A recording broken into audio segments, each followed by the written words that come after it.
The CBS Radio Mystery Theater presents...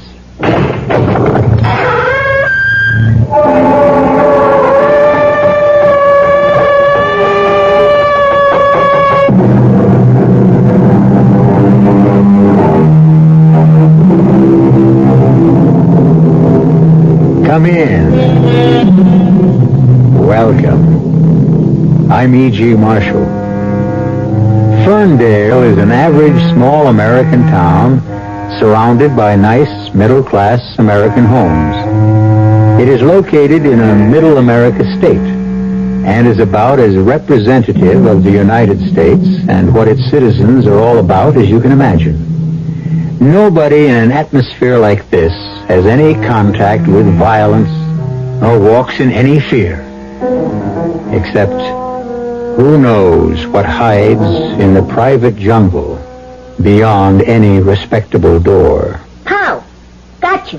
Dead center. All right, Billy. Give me the guns. Oh, Mom, can't I take him to school? Sorry, partner. But I wanted to show Clancy William. Unlatch that belt, paleface, or I'll use it to make your other end red. Better get on your horse. Bye, Mom. I love you. I love you too, Billy boy. And I also could kill you, Uncle Ralph, for this stupid birthday present. Guns. What place do they have in our life? Or anyone's? Why does the back doorbell always ring when you're at the front? Coming! All right. What's so important? Yes? Hello, wife. Long time no see. Who are you? What do you... Oh, no. It could be...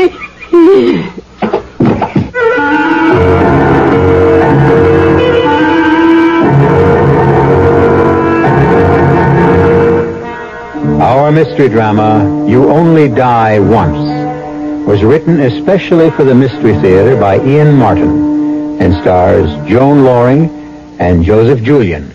It is sponsored in part by Buick Motor Division and Anheuser-Busch Incorporated, Brewers of Budweiser.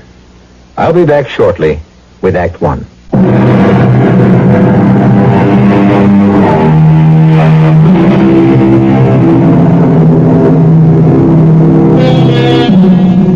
Marge Stanley loves her mornings. In fact, she loves her whole life. It suits her. It's just her style. She's naturally a morning person. By 8 a.m., Billy is off for school and her husband Howard off for the bank. Then she has a long, long morning to set the house to rights, laze a little in the bathtub, freshen and dress crisp and smart as always. It's a routine that never tires and is seldom broken, and certainly never as rudely and shockingly as this day that brings terror, violence, and the threat of death to her loved ones and herself. Hey, Marge, come on, snap out of it. What happened to me? You passed out. Oh, I remember I opened the back door, and even with the beard, I thought for a moment, but you can't be.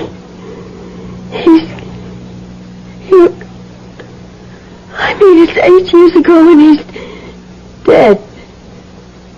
He's dead. You mean Lou Miller? Yes. The guy that drowned in the reservoir? My first husband, who died. You mean your husband? I didn't die, Marge. I'm still alive. Oh, no. No, please. It couldn't be. Please, God. Howard is my husband. Howard Stanley is my husband. Whoever you are, please go. You know who I am, Marge, just as well as I do. But Jake, you drowned. There was no body, Marge, remember? You didn't drown. You are Lou. That's right, baby. Oh. I've been fingerprinted enough places to nail that down for sure. Oh. So, no welcome home kiss for your loving husband? You're not. I have a husband. A meek little Joe who took off for his daily walk to the bank, huh? Mr. Howard Stanley, right? Yes. And a son, too. Cute-looking kid. How old is he? He's 7. Yeah? Big for his age, huh? And smart, too, I bet. He's very smart. Just like Howard. He must be. 7 years old and in the 4th grade. Never mind, Billy. It's you. What happened? Where have you been? Now, that's, like they say, a long story. Tell you what, why don't you fix me some eggs and bacon the way you used to, and some good hot steaming drip coffee, like the old days. And while you're at it, you and me can have a good long talk about the future.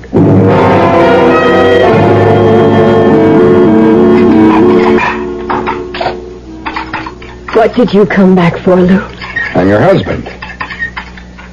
After walking out on me for 7 years? I didn't walk out on you, babe. Remember, I was dead. But you're not. You just deserted me. Did you get a divorce? Why should I get a divorce when everybody's... So, you see, we're still married. Lou, what happened? Where have you been? Remember that summer, Marge? I'm not likely to forget it. Them 3 fellas held up that Potsdam bank and lit out with $100 grand. Boy, was I glad I was a scuba nut that year. When they dragged the reservoir where they were sure the guys dumped the loot before they caught them, it couldn't turn up a thing. They did post the reward, 10,000 smackers. Biggest thing ever happened in our part of the country. How could I forget? Boy, I'm telling you, sugar, I thought them water wrinkles would never wear out of my skin from diving after that bonanza. We were going to use the 10,000 for down payment on a house and a car. Are you kidding? I ever found that suitcase jammed in some crack? I wasn't going looking for no reward. That was all gone to me. You found it. No, I didn't find it. I worked down to the deep end. It was a good 150 feet there. What happened to me was I got swept into the spillway. The what? Where the water runs out of the reservoir. Must have caught my head a real crack. I was stuck in a kind of a pipe. I got out of my tanks, and then I passed out. I must have lost my face mask then, too. Yeah, that's how come the insurance company and everybody else thought you must be drowned. What happened to you? Well, when I came to, I was lying in some reeds, like half buried in the mud. There was blood all over my face. I didn't know where I was. Well, get this, Marge, because it's what counts. I didn't know who I was.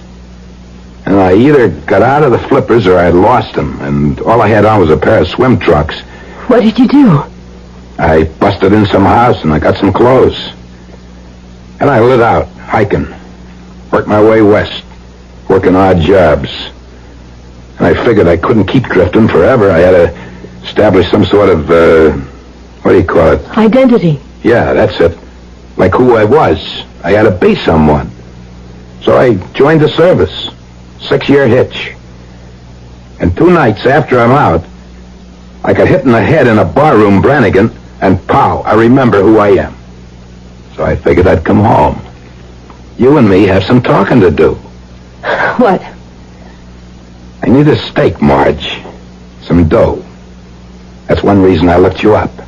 Well, I could let you have 15 or maybe $25. Now, don't kid around with me, baby. I said a stake. You know what I'm talking about. Real money. I had to do quite a bit of digging to turn you up when I got back to Ferndale. You mean other people know you're alive? Now, don't panic, doll. I ain't stupid. I may not be long on schooling, Mrs. Miller, but I got what it counts up here. Mrs. Howard. Well, now, that's the real question, ain't it? Just whose wife are you? Well, now, be reasonable, Lou.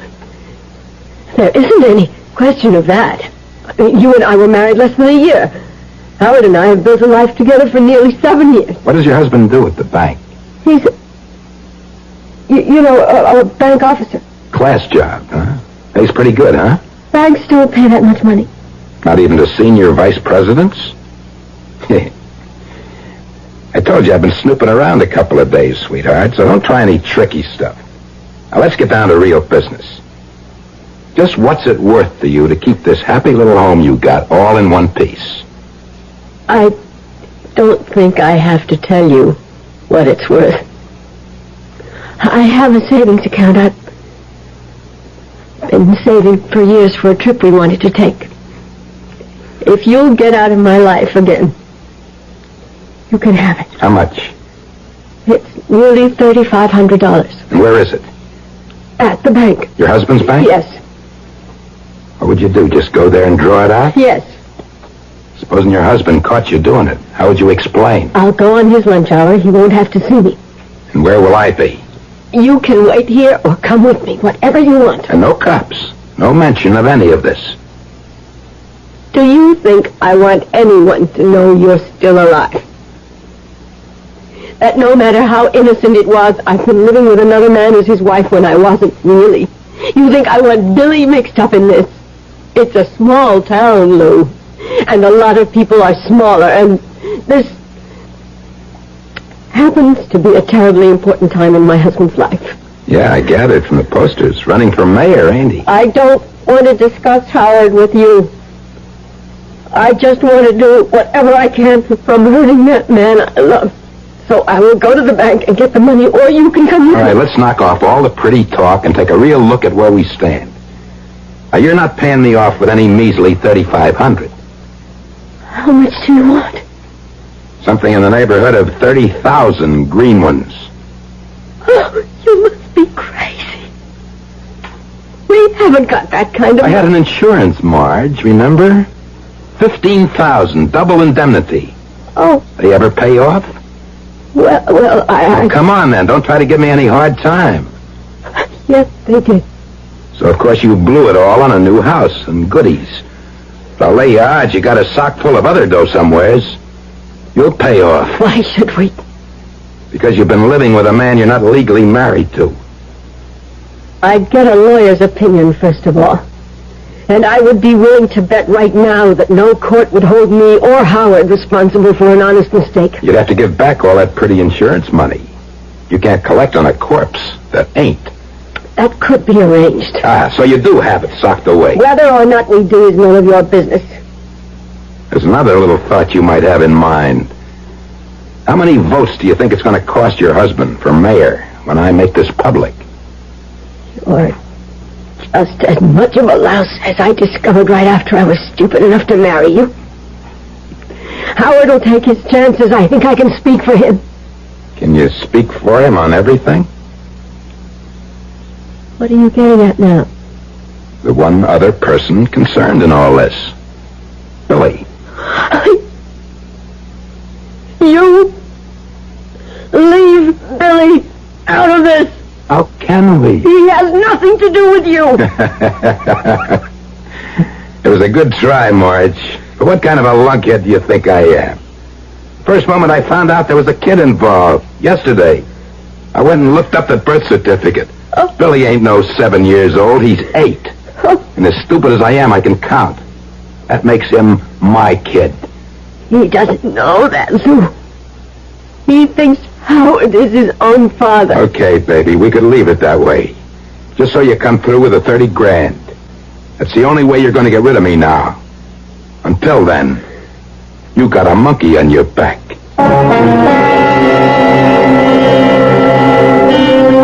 Poor Marge. Her relaxed morning has been shattered as thoroughly as her nerves. And deep as the threat to her immediate happiness seems, she has no conception of how vicious and violent her fight to protect her family is going to be. With her head swimming, she looks again at the man sprawled on the couch and hopes that it's only some ghastly dream. I'll return shortly with Act 2.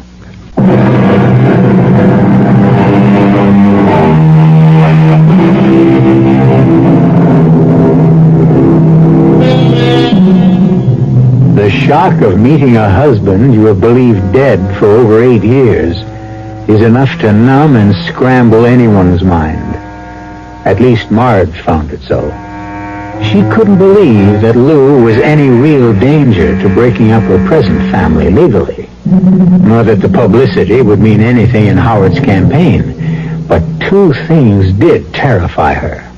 The effect it might have on Billy, and the tension, a kind of mad and inhuman quality that underlay everything that Lou said, as though, in some inexplicable way, he was dead inside, that he was a ghost returned from the grave. You stay away from Billy. From my own son? He's no son of yours. Like I told you, I seen the birth certificate. I didn't mean that. I mean he's nothing like you, thank God. And he worships his father. I mean Howard. Who's that? I don't know. Let it go. Don't answer. Oh, it's Bob Russell's car in the driveway. I can see it from here. They're next door neighbors. They know I'm home. All right. Go answer. But no tricks or funny business. Put that pistol away. Don't open the door. Find out what he wants. Don't let him come in, or I'll drop him like a bowling pin. All right, but don't lose your head. You just worry about your own. Hi, Marge. Sorry if I disturbed you. No, I was in the kitchen. I didn't want to come at all because, to tell you the truth, I thought you might have sneaked back to bed for a nap. Oh, no, I was just going to get dressed and go marketing. I know. You're the morning person. That's what Betty calls you. This is all the junk on the community chest Betty promised me. Oh, that's great. How's it going? Dragging any formidable loot? Over 60,000 up to now, and we're only halfway along. Well, keep it in a safe place. Uh-huh. Hey, you feeling all right? Me, why? Oh, you look a bit pale, sort of drawn. Maybe I'm just picking up a little cold. Yeah. Well, excuse me, I got a customer waiting. Uh-huh. 60 grand, huh? Oh, don't get your hopes up, Lou. It's all in small checks, most of them at the bank, and all made out to community chest. Even you couldn't figure a way to get your claws on that money. All right, you can cut the comedy. I have my own way, and not much more time to waste. I've been figuring while I was waiting for that used car salesman. Bob's a stockbroker. I want you to call your husband and get him home here from the bank. I can't do that. Well, you better, doll, or I'll lock you in a closet and go down there and bring him back my own way. I gotta get all this settled today. But I can't bring Howard home from the bank. What could I possibly... Don't answer it. That's silly. Why not? What am I going to do? Scream for help? Just don't answer it. You're out. But it might be Betty ringing to make sure Bob dropped off the stuff. Oh, that's right. Howard was going to call about us having lunch together. Damn. Okay, there's an extension in the kitchen, right? Yes. I'll be listening. And don't try anything or I'll kill you. Might as well know I have nothing to lose. Hello? Darling, it's Howard. I'm calling about lunch. Where are you whining me?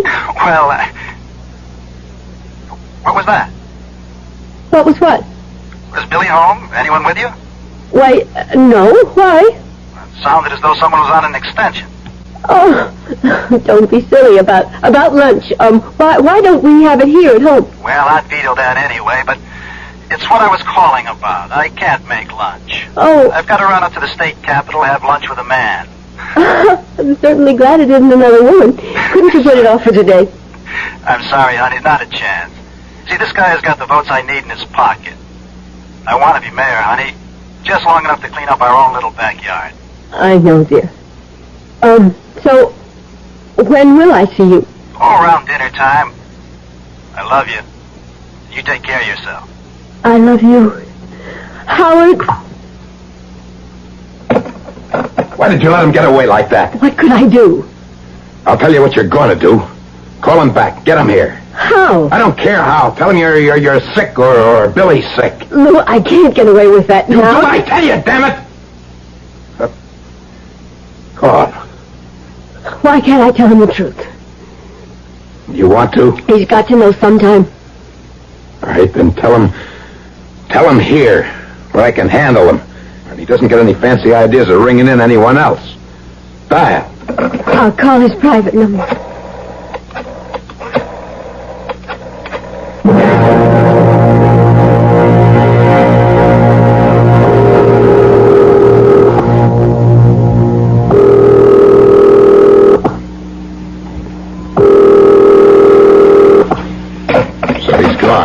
You heard for yourself on the extension. Yeah.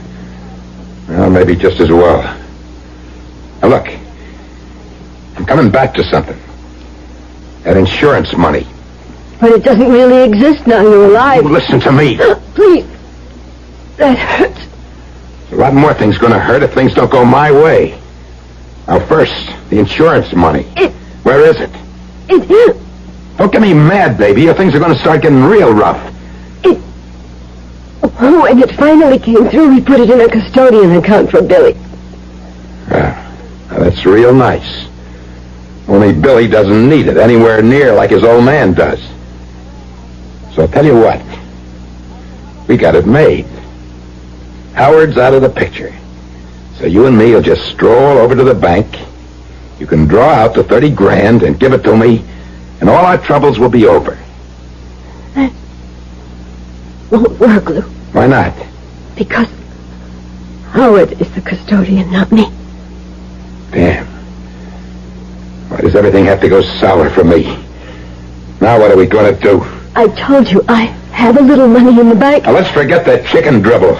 You don't seem to realize the spot you're in, Marge. I'm no small-time operator anymore. The chips are all down with me, so I can't lose except all the way. So you better listen to me and jump whenever I tell you to. You don't sound real. Well, this ain't no ghost story, honey. You're going to have to live with this one. And I'm stuck here until that half-pint husband of yours gets back. Why don't you go away and come back this evening?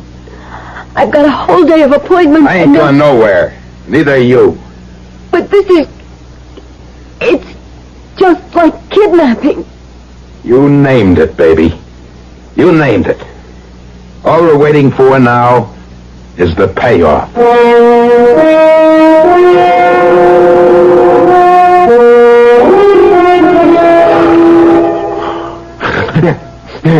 Hey, hold it, Marge.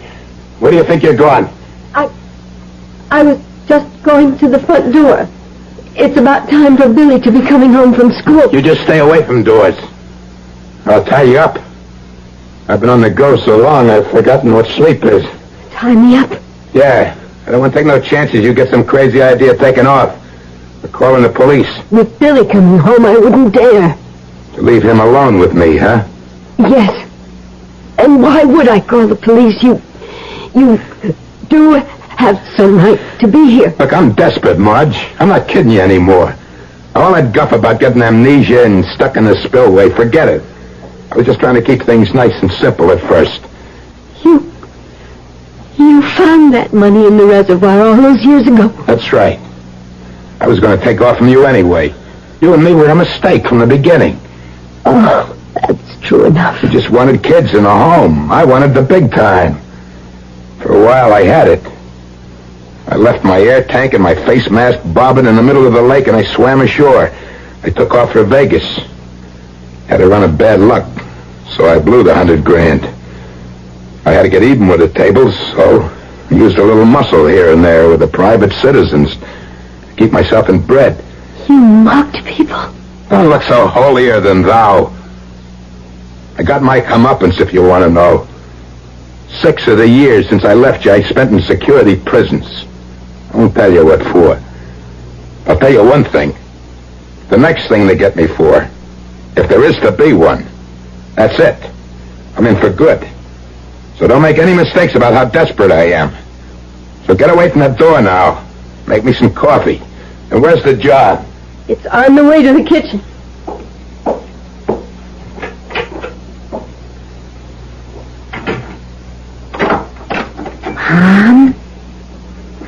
Mom. Good. She's in the kitchen. Just get my guns and strap them on. Better hide unless that's the law. I could use something to eat with a coffee. All right, Lou. Who's Lou? Well, Billy, you just gotta find out. Stick 'em up, Lou! Lou, don't! It's just... I can see who it is. It's the kid. Gee, you turned and hit the floor fast. That's a good trick. I'll tell you another good trick, Shrimp. You ever heist anyone and he turns on you, don't you hold back on the trigger ever. But you were so fast. I could have put a bullet right through you, kid. Is that a real gun? What would I be doing with a real gun? This is just a present for a kid I know. It sure looks real. Yeah, so do yours. Yeah. Who are you? This is a friend of your Uncle Ralph's, Billy. Right, Lou? Yeah, that's right. You could call me Lou. I'm Billy. Put it there, partner. Shake. Your Uncle Ralph just wanted to make sure you liked the guns. So I said I was passing by and I'd stop in and check. Oh, they're super.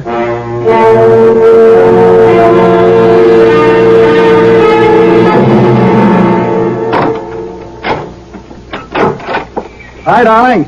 I was just trying to find the darn key. Who are you? Unexpected visitor. A friend of the family. Marge's side. She asked me to get the door. She's feeding Billy. Come on in. Oh, sure. Sorry, it's just it was such a surprise. Have we ever met? No. Oh, don't let the get-up put you off. I just came off a camping trip. Oh. Well, you seem to know who I am. You want to tell me who you are? Sure. Lou Miller. Lou Miller? But you're dead. That would make it simple, huh? No matter how scary a ghost is, there are ways of making them disappear. Now, me, Howard, I'm the real McCoy. Like if you want it right between the eyes, I'm Marge's real husband, and that's my kid inside. Oh, my God. Maybe it won't take too much praying to turn me back into a ghost. That's what you and me are going to talk over, Howard. You're the only one with the keys to turn time back again, just the way it was.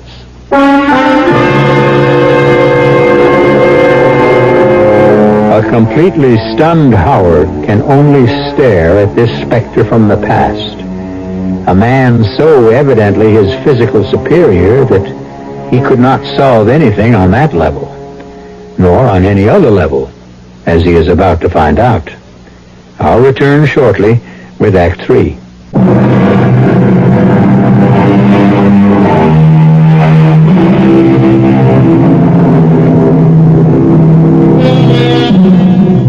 Howard is about to have his first meeting with something which neither you nor I, or at least most of us, would be able to handle. Total immorality. And it takes not much longer than a few minutes both to tell Howard the story of Lou, and very little longer to realize that he is dealing with a man who has nothing left to lose. Not even his conscience. What you suggest to Marge is impossible. Why? Because everything, bank books, money, drafts, checks, anything valuable is locked up in the vaults by now. So? You're executive vice president, aren't you? Yes. You got the keys, haven't you? Yes. Once the time lock disengages, which will be, let's see, it's 6 o'clock now, exactly 8 a.m. tomorrow morning. You mean you can't get in there tonight?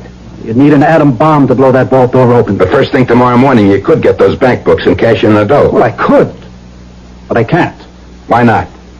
Because, first of all, the money for the insurance was left in trust to Billy. It could only be spent on him, but that no longer holds either. The money isn't Billy's or anyone's but the insurance company's now. How come? It was paid in good faith because you were presumed to be dead. And you are quite manifestly alive. Now, look, don't give me none of that lawyer double talk. Who knows I'm alive, except you and me and Marge? Look, suppose I did go along with you. As soon as you'd leave, what's to stop me from going to the police and telling them what's happened? For this chicken feed, nothing much. Wouldn't be worth coming back to put a bullet hole through your head, or Marge's, or the kids. Your own son?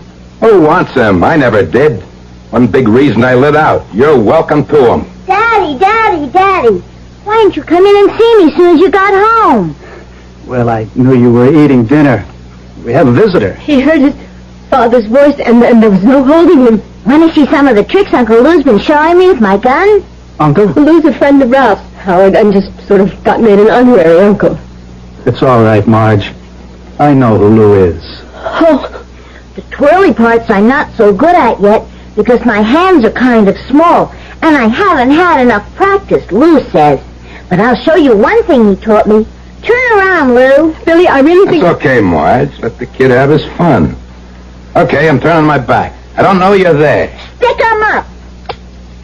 Ah, you got me. Dead center. See, Daddy? See?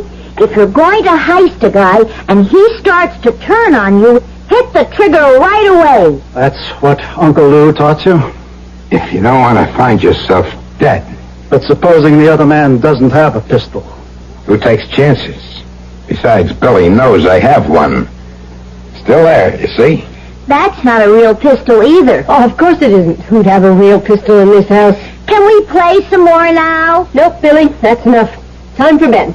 Let's go. But I don't want to go to bed. I want to play some more. It's time, son. Oh, well, okay. You'll come up and say goodnight too, Uncle Lou. Sure. If you take off right now with your mother. Okay, chum. Up the wooden hill. You always say that. It's a staircase. It's what my mother always used to say to me. He's a cute kid. You wouldn't think it, but I really go for kids. And them for me. Him and me can have a real ball this weekend. You're not welcome in this house. What's the matter, Howard boy? You afraid I'm gonna let Billy know you ain't his real father? For his sake. It would be better for your son not to have his whole life shaken up. Well, I got news for you. If you and Marge don't play things my way, this whole family's gonna get shook right out of sight.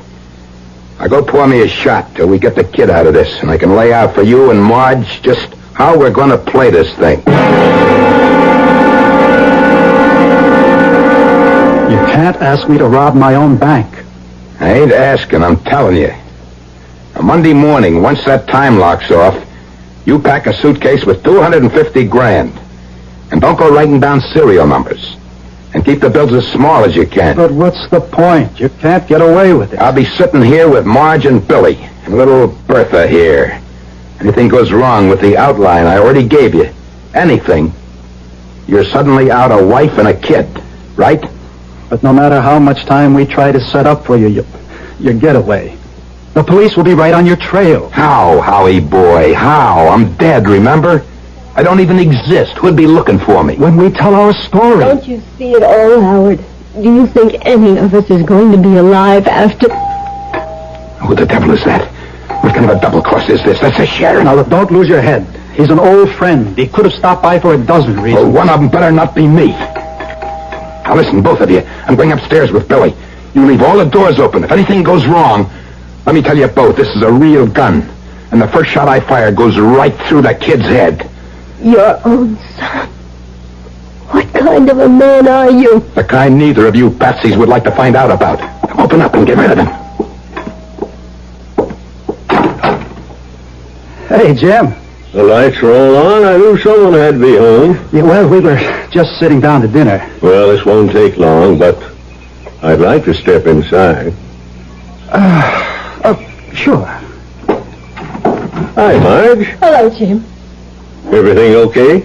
Of course. Why not? Well, I don't know. You just don't look yourself. You're always so full up of the old get up and go. Oh, that I think I got a touch of the flu. Oh, sorry. It's going around these days. I got 2 deputies out with it. Or else if they got a couple of girlfriends, my phone tabs haven't turned up. Maybe there's a gap in the tape. Jim, Marge sort of had dinner on the table practically, so, Oh, sure. But what I have to say can be said quickly. Maybe shouldn't be said at all, but you're 2 old friends of mine not to. That's a flyer just came in this morning to the sheriff's office. Here. You 2 have a gander at it. You don't have to read all the writing. I'll give you the gist. That there's a picture of John Clemens wanted for armed robbery and the killing of a policeman in California. Out on parole from Soledad State Security Prison, alumnus of Joliet, armed, dangerous, to be approached with caution. 3 former suspected murders, will shoot to kill. Nothing to lose, because when he's taken this time, he goes up the river the rest of the way. I don't know any John Clemens. nor I. But if his name wasn't John Clemens, wouldn't you know him? If his name was maybe Lou Miller? But Lou's dead. Lou isn't dead. This guy Clemens was in the service. I got a set of his fingerprints from there. And 8 years ago, when Lou swore on as deputy to dive in the reservoir looking for the money that got stolen, he had to record a full set of fingerprints. No, sir, I'm sorry to have to say it for many reasons. They're the same guy. Lou Miller is still alive. Well, all right. Now, look, suppose he is. What's that got to do with us? I don't know. Maybe nothing. But there is Billy, and this guy is on the run and desperate. Just in case, I'm going to give you some protection. Can I use the phone? What for? Well, you might turn up here. I'm going to cover you for a while with a 24-hour guard. Okay, everyone, freeze. Don't anybody make even one little move. So you beat me to it, Lou. You always move too slow, Jim. Marge, Howard, get back in that corner. Lou, don't lose your head. That's just what I'm planning to keep. Come on, move. That's better. Okay, Jim, just face me like you are, and very slow and easy slip the buckle and drop your gun belt. That's it, right on the floor. That's right. Now, you got any rope, heavy cord, wire, adhesive tape in the house? Come on. You know I ain't got nothing to lose by now. Want me to shoot you instead of tying you up? I just bought some new rope for... What difference does it make? It's in the kitchen closet. Okay, everyone, now just... Let's move out to the kitchen. Careful, real careful. That's it. Keep moving. Don't try anything. Into the kitchen, that's it. I'm just staying here in the door. Marge, you sit at the table. You too, Sheriff. Howard, fetch the rope. Stick 'em up. Oh, See, I did it right again, Uncle Lou. Billy, where did you get that gun? Well, you took mine away, and then you were all playing games, and everybody else was having fun, so I came downstairs, and I found this heavy old gun by the living room door. Gosh, it makes a loud bang, doesn't it, Uncle Jim? Well, it sure does, Billy. Marge, why don't you take Billy back to bed? But I want to say goodnight to Uncle Lou. Billy, son, don't spoil the game. Uncle Lou's just playing possum to make you look real good. Now, don't spoil his game, huh?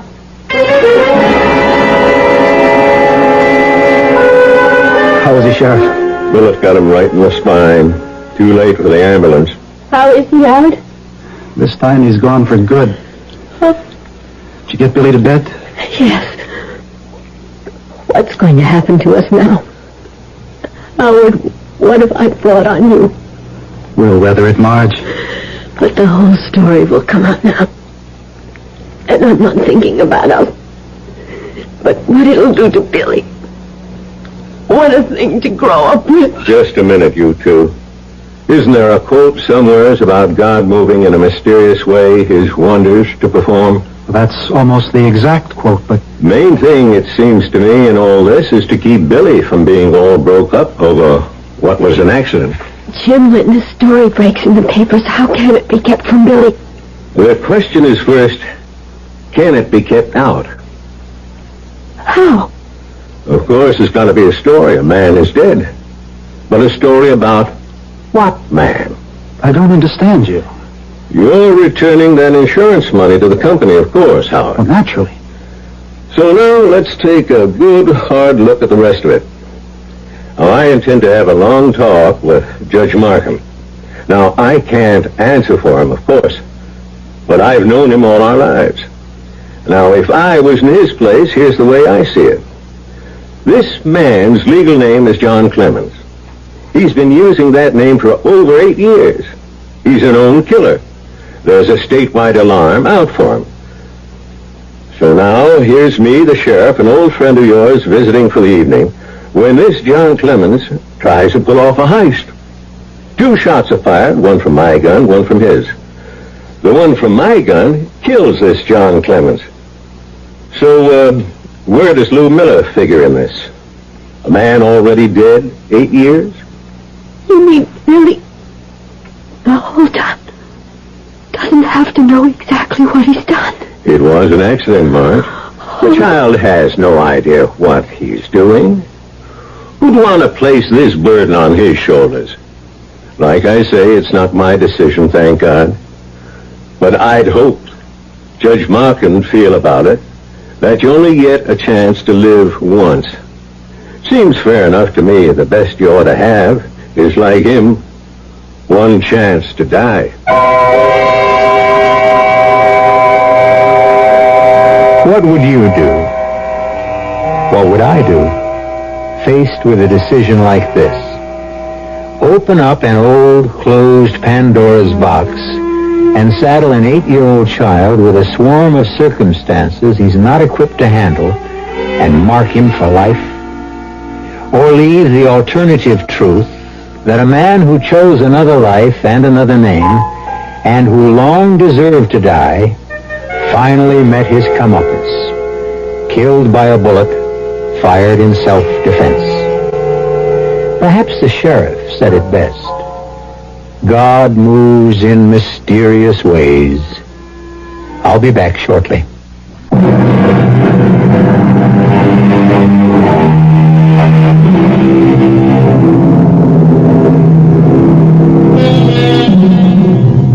At 8 years old, there are ghosts and goblins, mysterious figures that move through trees, phantom ghosts that can leap into the mind and spin it flying the wrong way. But time goes by, and a boy grows up, and with 2 understanding parents and a sheriff who opens his files to let a young man read the truth of his background, Billy can accept his father for what he was and thank his lucky stars for the foster one his mother provided for him. Our cast included Joan Loring, Joseph Julian, Tom Keena, Dan Acco, and Hetty Galen.